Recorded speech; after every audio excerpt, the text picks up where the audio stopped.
Now we'll move on to our live speaking video, all about some extra super useful expressions when describing people, places, and things. So let's take a look at the expression list that I'll be talking you through today.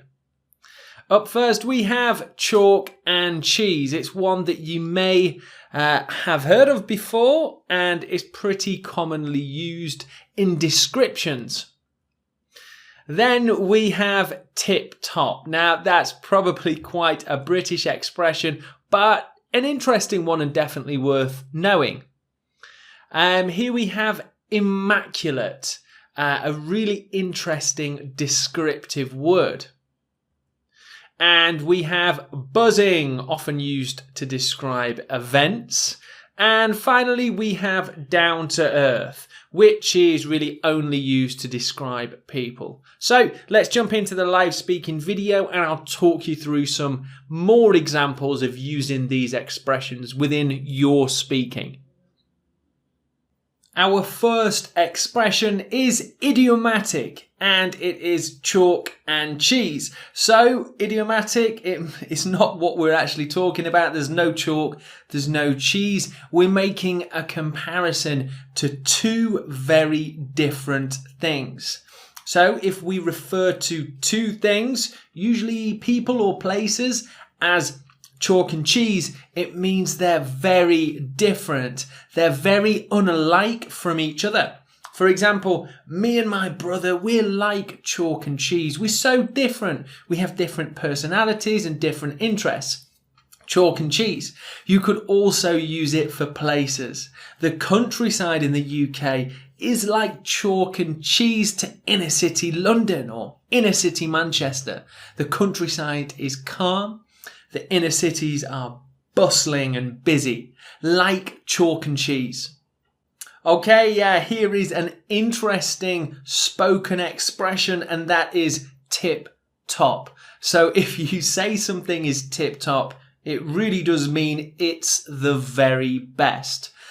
Tip top. Now, it's quite a British expression. I don't think you would really hear native speakers from other countries saying that, possibly Australia maybe, but definitely more of a British expression. Tip top. You could say, that hairdresser's is tip top. They really give the best haircuts. That barber's is tip top. That restaurant is tip top. They have the best food. And it just means great, the best, tip top. We've now got the descriptive word immaculate.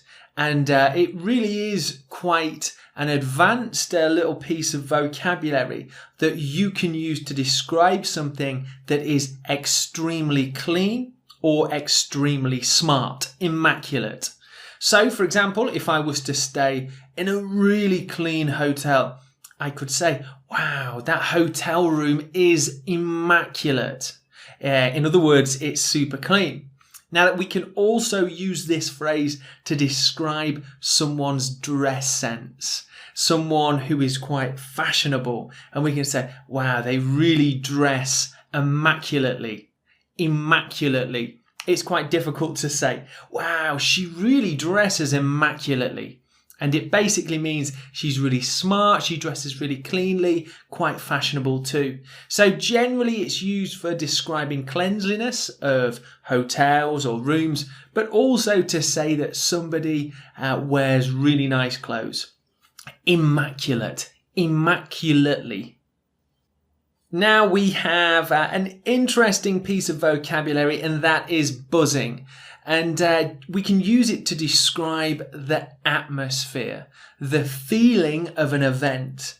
And it basically is used to describe an atmosphere or an event that there is some excitement. There is some buzzing atmosphere. So you can feel the excitement. You can feel the tension. For example, before the horse race, the atmosphere was buzzing. Everyone was excited to see the race.